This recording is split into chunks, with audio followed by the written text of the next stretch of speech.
Olá, este é o Mais 365, um percurso diário com a Bíblia onde caminhamos pela história da salvação e deixamos que ela dê sentido à nossa própria história. Durante 365 dias, do Gênesis ao Apocalipse, com a tradução da Difusora Bíblica, descobrimos que Deus continua a agir no tempo e na vida concreta de cada um. Eu sou o Francisco e este podcast nasce das equipas de jovens de Nossa Senhora. Lemos a Bíblia inteira, um dia de cada vez, sempre sob o olhar de Maria.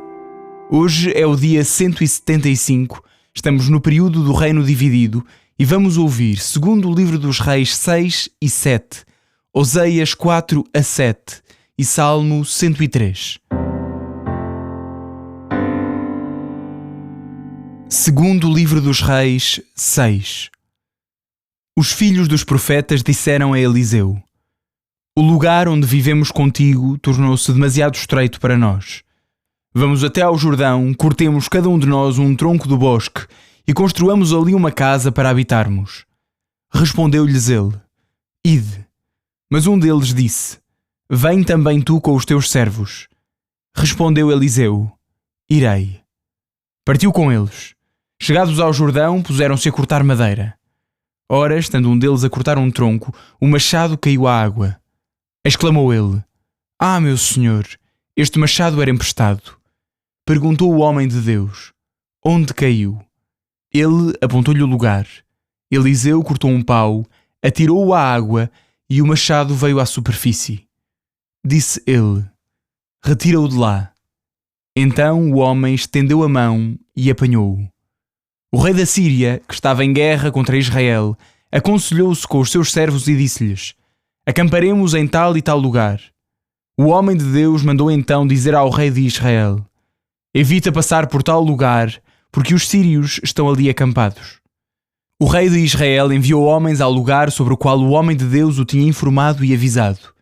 E isto aconteceu não apenas uma ou duas vezes. O rei da Síria, alvoroçado por causa disso, chamou os seus servos e disse-lhes: não me descobrireis quem dos nossos nos tem atraiçoado junto do rei de Israel? Um dos seus servos respondeu: não foi ninguém, ó rei, meu senhor. É o profeta Eliseu que conta ao rei de Israel os planos que fazes na tua própria alcova. E o rei disse: ide e vede onde ele se encontra, para eu o mandar prender. Disseram ao rei: ele está em Dotan. O rei enviou para lá cavalos, carros e as melhores tropas, que chegaram de noite e cercaram a cidade. Na manhã seguinte, o criado do homem de Deus, saindo cedo, viu o exército que cercava a cidade com cavalos e carros. E aquele servo disse a Eliseu: ah, meu senhor, que vamos fazer agora? Eliseu respondeu-lhe: não temas. Aqueles que estão conosco são mais numerosos do que os que estão com eles. Eliseu, depois de fazer uma oração, disse: Senhor, abre-lhe os olhos para que veja. O Senhor abriu os olhos do servo e ele viu o monte repleto de cavalos e carros de fogo em redor de Eliseu. Entretanto, os inimigos aproximavam-se dele e Eliseu orou ao Senhor, dizendo: atinge estes homens com a cegueira. E o Senhor, ouvindo a prece de Eliseu, cegou-os. Eliseu disse-lhes: não é este o caminho, nem é esta a cidade. Segui-me, pois, vou conduzir-vos ao homem que buscais. E então conduziu-os para a Samaria. Tendo entrado na Samaria, Eliseu disse: Senhor, abre os olhos a estes homens para que vejam. O Senhor abriu-lhes os olhos e eles viram que estavam na cidade da Samaria. Ao vê-los, o rei de Israel disse a Eliseu: devo matá-los, meu pai?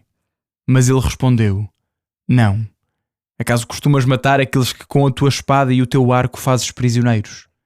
Dá-lhes antes pão e água para que possam comer e beber e voltem para junto do seu amo. O rei mandou servir-lhes um grande banquete. Eles comeram e beberam. Depois deixou-os em liberdade e eles voltaram para junto do seu soberano. E a partir de então, os guerreiros sírios não voltaram mais às terras de Israel. Depois destes acontecimentos, Ben-Hadad, rei da Síria, mobilizou todo o seu exército e subiu para sitiar a cidade da Samaria.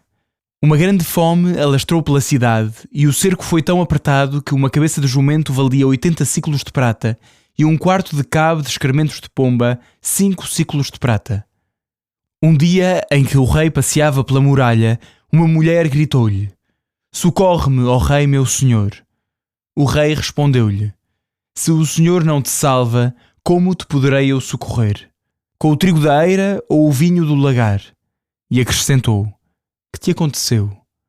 Ela respondeu ao rei: "Esta mulher que aqui vês disse-me: Dá-me o teu filho para o comermos hoje. Amanhã comeremos o meu." Cozemos então o meu filho e comemo-lo. No dia seguinte, quando eu lhe disse: "Dá-me o teu filho para comermos", ela escondeu-o. Ao ouvir o que dizia a mulher, o rei rasgou as suas vestes e, como continuou a passear pela muralha, o povo viu que por baixo, junto ao corpo, ele usava um tecido de saco. E o rei disse: "Que Deus me trate com rigor e me castigue, se a cabeça de Eliseu, filho de Shafate, lhe ficar hoje sobre os ombros." Eliseu estava em sua casa e os anciãos estavam sentados com ele. O rei fizera-se preceder de um mensageiro, mas antes que este chegasse, Eliseu disse aos anciãos: "Não sabeis que este filho de assassino deu ordens a alguém para me cortar a cabeça? Atenção! Quando chegar o mensageiro, fechai-lhe a porta e afastai-o. Não se ouve já o ruído dos passos do seu amo que vem atrás dele." Estava Eliseu ainda a falar com eles, e eis que o mensageiro se apresentou diante dele e lhe disse: "Este tão grande mal veio-nos do Senhor. Como é que eu poderei ainda confiar no Senhor?" Segundo livro dos Reis 7. Eliseu disse ao enviado do rei: "Ouve a palavra do Senhor. Amanhã, a esta mesma hora, uma medida de flor de farinha ou 2 medidas de cevada valerão um siclo à porta da Samaria." O oficial, em cujo braço se apoiava o rei, respondeu ao homem de Deus: "Ainda que o Senhor abrisse janelas no céu, seria porventura possível semelhante coisa?" Eliseu respondeu-lhe: "Tu o verás com os teus próprios olhos, mas não comerás." Ora, estavam 4 leprosos à porta da cidade, os quais disseram entre si: "Por que ficamos aqui até morrer? Se decidirmos ir para a cidade, morreremos, porque ali reina a fome. Se ficarmos aqui, morreremos da mesma maneira. Vindo, portanto, passemos ao acampamento dos sírios. Se eles nos pouparem a vida, viveremos. Se eles nos matarem, de qualquer modo, tínhamos de morrer." Ao anoitecer, partiram para o acampamento dos sírios, mas ao chegarem ao extremo do acampamento, viram que não havia ali ninguém. O Senhor fizera ressoar no acampamento dos sírios um estrondo de carros, de cavalaria e de um grande exército, e eles disseram uns para os outros: "É certamente o rei de Israel, que assalariou os reis dos hititas e os reis dos egípcios para virem combater contra nós." Levantaram-se, pois, e fugiram ainda de noite, deixando ali as suas tendas, os cavalos e os jumentos. Abandonaram o acampamento tal como estava e só cuidaram de salvar a própria vida. Os leprosos, então, chegando à extremidade do acampamento, entraram numa tenda, comeram e beberam, tomaram consigo ouro, prata, vestes e foram escondê-los. Voltaram em seguida, entraram noutra tenda, pegaram em mais coisas e foram igualmente escondê-las. Então os leprosos disseram uns para os outros: "Não está bem o que estamos a fazer. Hoje é um dia de boas novas. Se nos calarmos e esperarmos até ao romper da aurora, seremos castigados. Vamos antes levar a informação à casa do rei." Foram e contaram o sucedido aos guardas da porta da cidade, dizendo-lhes: "Entramos no acampamento dos sírios. Não há ali ninguém, nem uma voz humana sequer. Só há cavalos e jumentos amarrados, e as tendas estão ainda armadas."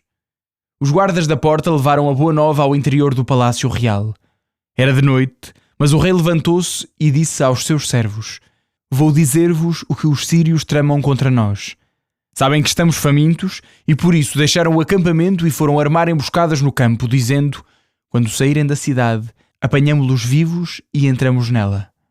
Mas um dos servos do rei falou e disse: "Tomemos 5 dos cavalos que nos restam ainda na cidade e mandemos fazer um reconhecimento, pois a sorte desses será igual à de toda a gente que ficou em Israel, pois todos estão a acabar. Enviemo-los e veremos." Escolheram 2 carros com os cavalos e o rei enviou homens para seguirem os passos do exército sírio, dizendo-lhes: "E de ver." Eles seguiram o rasto dos sírios até ao Jordão. Todo o caminho estava semeado de vestes e de outros objetos que os sírios precipitadamente tinham abandonado. Os mensageiros voltaram e contaram tudo ao rei. Saiu então o povo e saqueou o acampamento dos sírios. E vendeu-se uma medida de flor de farinha por um siclo, e igualmente por um siclo 2 medidas de cevada, tal como o Senhor dissera.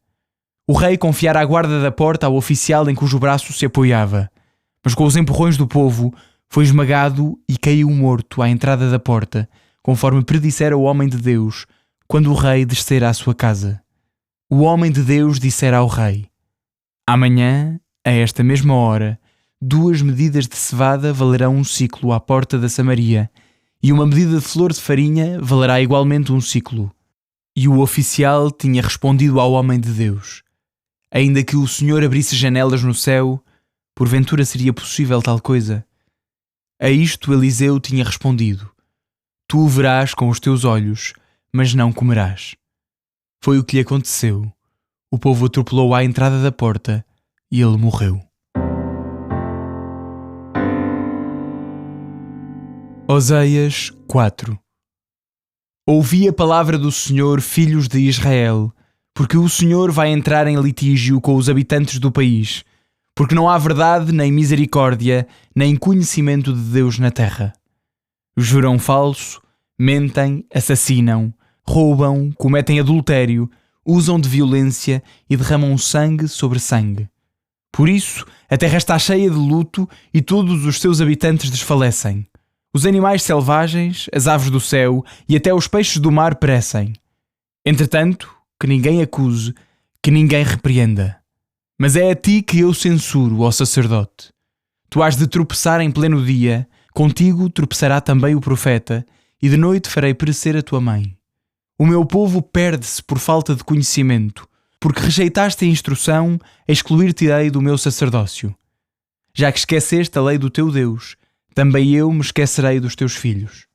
Quanto mais se multiplicaram, mais pecaram contra mim. Eu transformarei em infâmia a sua glória. Eles nutrem-se dos pecados do meu povo e são ávidos das suas iniquidades. O sacerdote será tratado como o povo, castigá-lo-ei pelos seus maus caminhos, tratá-lo-ei segundo as suas obras. Comerão, mas não ficarão saciados.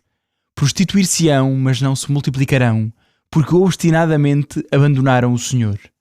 A prostituição, o vinho e o sumo das uvas tiram a razão. O meu povo consulta o seu pedaço de pau e o seu cajado faz-lhe revelações. Porque o espírito de prostituição o perde. Eles prostituíram-se, afastando-se do seu Deus. Oferecem sacrifícios nos cimos das montanhas, queimam ofertas sobre as colinas, debaixo do carvalho, do choupo e do terebinto, porque se sentem bem à sua sombra. Por isso as vossas filhas se prostituem e as vossas noras cometem adultério. Eu não castigarei as vossas filhas porque se prostituem, nem as vossas noras porque cometem adultérios, pois são eles que coabitam com prostitutas e oferecem sacrifícios com as prostitutas. E o povo, que não entende, prepara a sua ruína. Se te prostituis, ó Israel, que ao menos Judá não se torne culpado. Não vades a Gilgal, não subais a Bet-Aven, e não jureis dizendo, pelo Deus vivo. Se Israel é rebelde como uma novilha indomável, vai o Senhor conduzi-lo agora a pastar como um cordeiro em campo aberto. Efraim apegou-se aos seus ídolos. Deixa-o. Logo que cessam de beber, entregam-se à prostituição. Os seus chefes preferem a ignomínia. O vento os envolverá nas suas asas e eles serão confundidos por causa dos seus sacrifícios.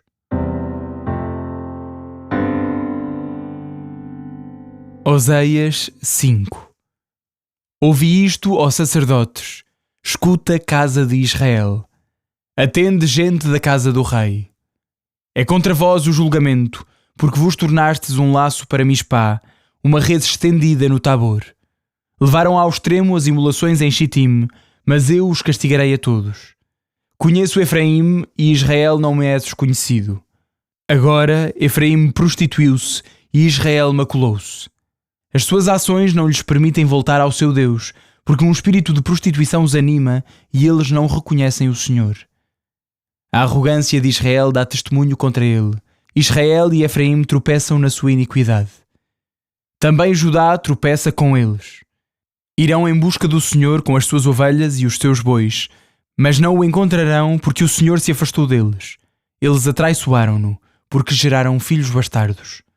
Agora a lua nova os devorará, a eles e a tudo quanto possuem. Tocai a trombeta em Gibeá, clarins em Ramá, dai o alarme em Betaven, acautela-te, Benjamim. Efraim será devastado no dia do castigo, o que anuncio às tribos de Israel é coisa certa. Os chefes de Judá procederam como aqueles que mudam os marcos. Derramarei sobre eles, como uma torrente, o meu furor. Efraim vê-se esmagado, oprimido pela sentença, porque se compraz em seguir os ídolos. Serei para Efraim como a tinha, e para a casa de Judá como a cárie. Efraim viu o seu mal, e Judá a sua chaga. Então Efraim recorreu a Assur, e enviou mensageiros ao grande rei.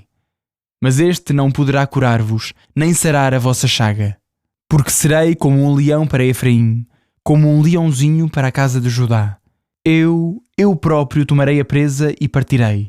Levá-la-ei comigo e ninguém me arrancará. Irei e regressarei à minha morada, até que tenham expiado os seus pecados e procurem a minha face. Na sua angústia, procurar-me-ão.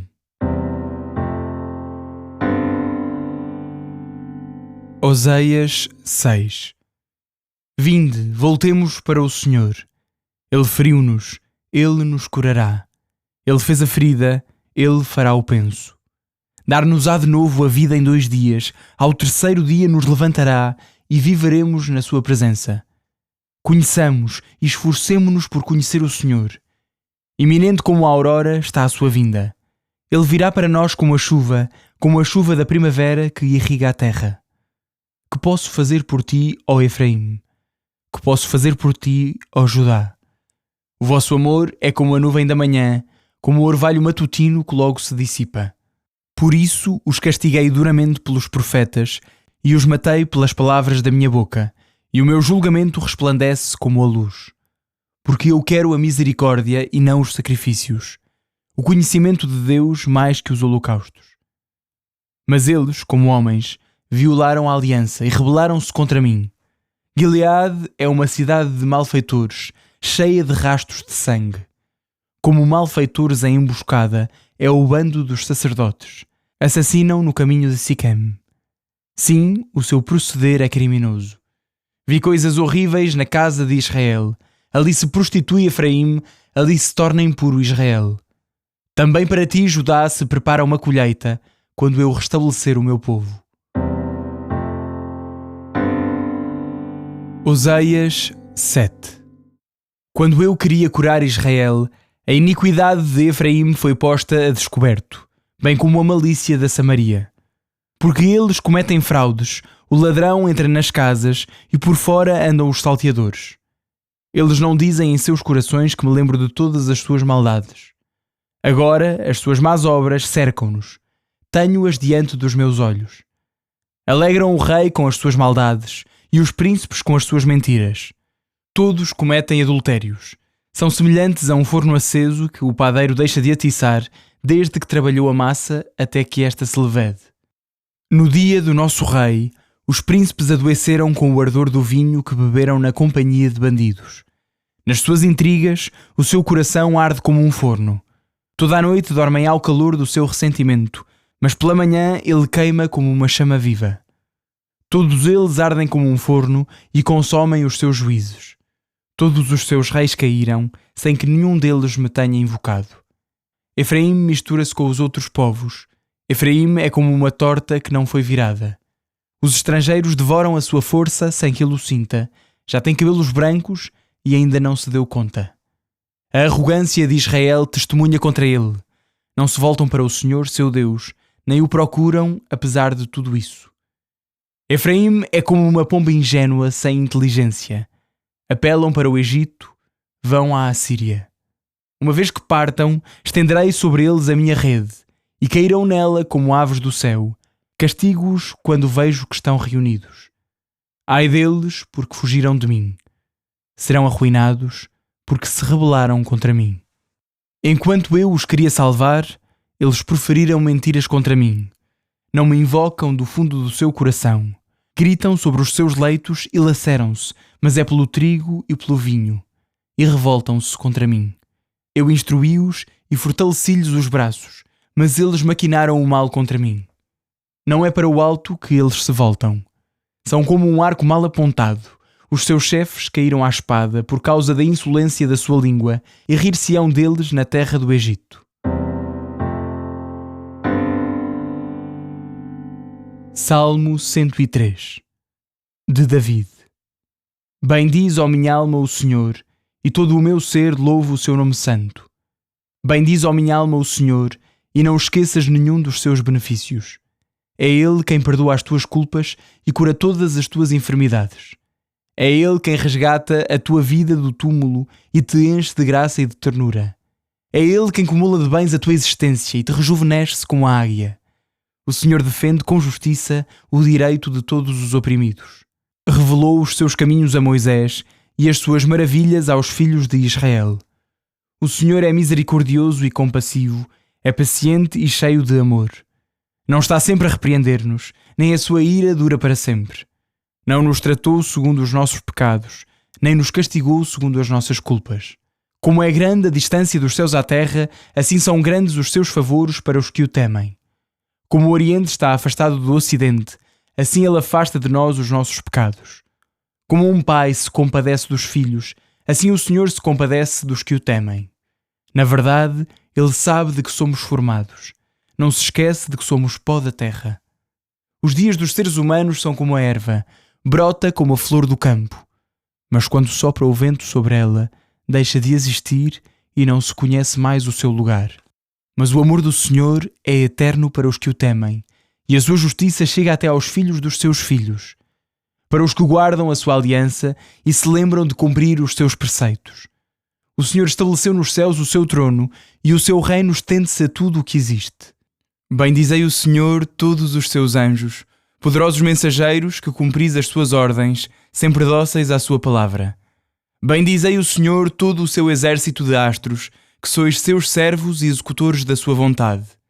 Bendizei o Senhor todas as suas obras em todos os lugares do seu domínio. Bendiz, ó minha alma, o Senhor.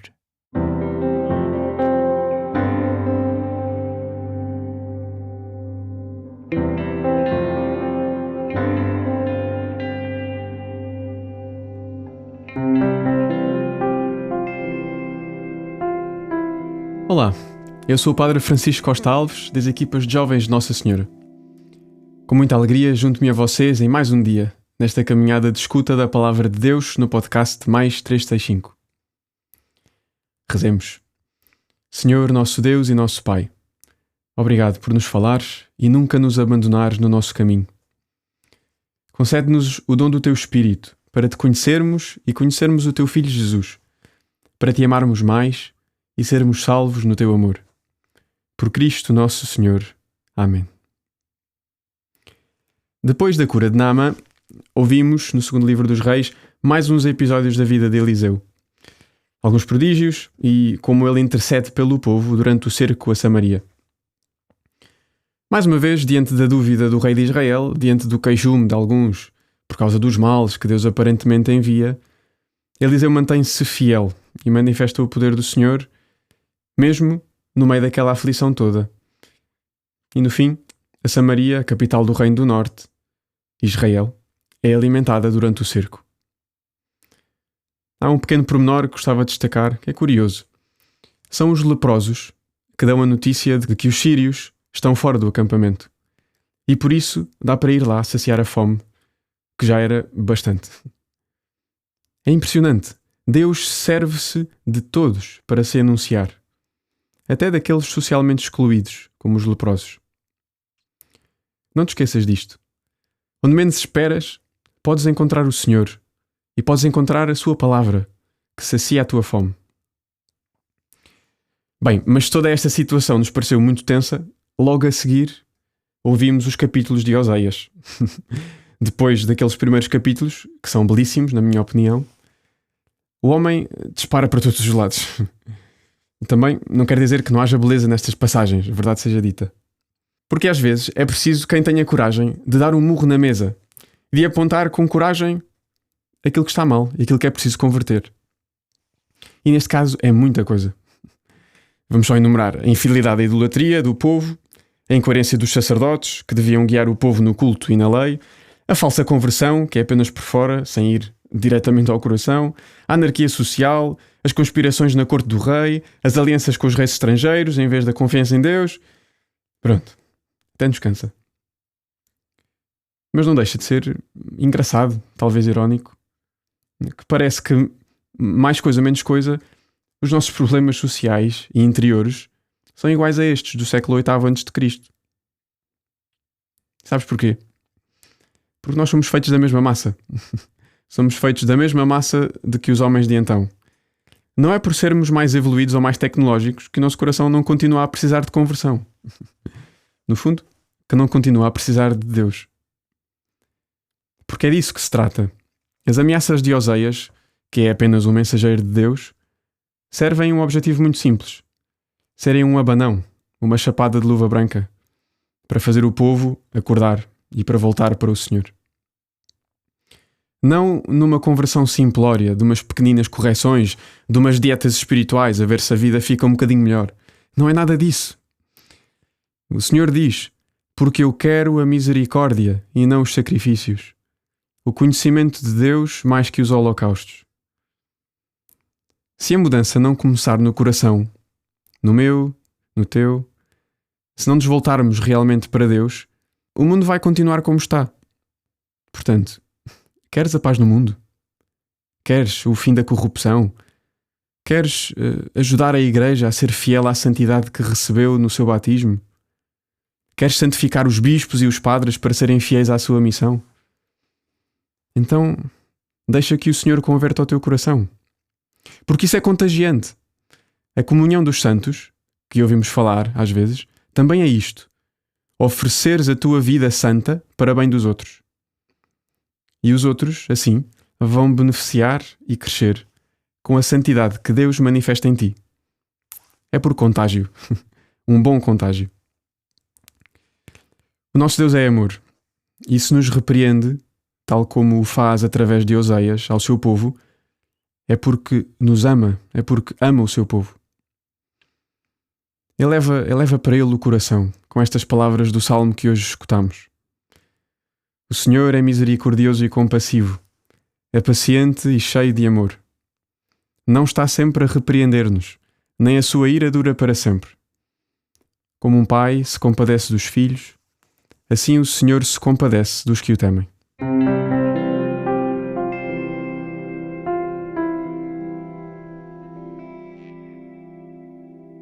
A minha alma glorifica o Senhor e o meu espírito se alegra em Deus, meu Salvador. Porque pôs os olhos na humildade da sua serva, de hoje em diante me chamarão bem-aventurada todas as gerações. O Todo-Poderoso fez em mim maravilhas, santo é o seu nome. A sua misericórdia se estende de geração em geração sobre aqueles que o temem. Manifestou o poder do seu braço e dispersou os soberbos. Derrubou os poderosos de seus tronos e exaltou os humildes. Aos famintos encheu de bens e aos ricos despediu de mãos vazias. Acolheu a Israel, seu servo, lembrado da sua misericórdia, como tinha prometido a nossos pais, a Abraão e à sua descendência para sempre. Glória ao Pai, ao Filho e ao Espírito Santo, como era no princípio, agora e sempre. Amém. Final do dia 175, mais um dia a bendizer o Senhor. Um abraço em Cristo. Até amanhã.